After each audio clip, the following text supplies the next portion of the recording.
این مثلا مهمه که طرف پول خرج کنه ها تو رابطه، درآمدش مثلا مهم نیست، مثلا این مهمه که بتونه پول خرج بکنه دیگه. ماهی یه مسافرت و یه گوشی و اینا که دیگه خیلی طبیعیه.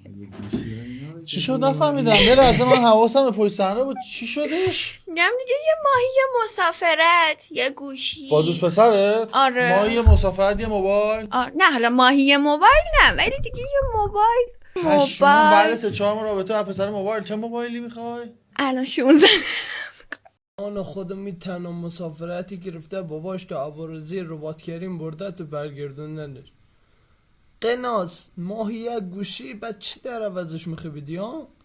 شغال تو که قیافه چه بید خواهرناتنی لاک پشتی اینجا منه، تو بری چه گو خوری میگونی؟ کیرم تو سر صورت یک کسی گوها رو مخوره که آدم بشه، شخصیت داشته بشه. و بی شخصیت مثل تو حتی نمرسه یک مسواک بش بیدی.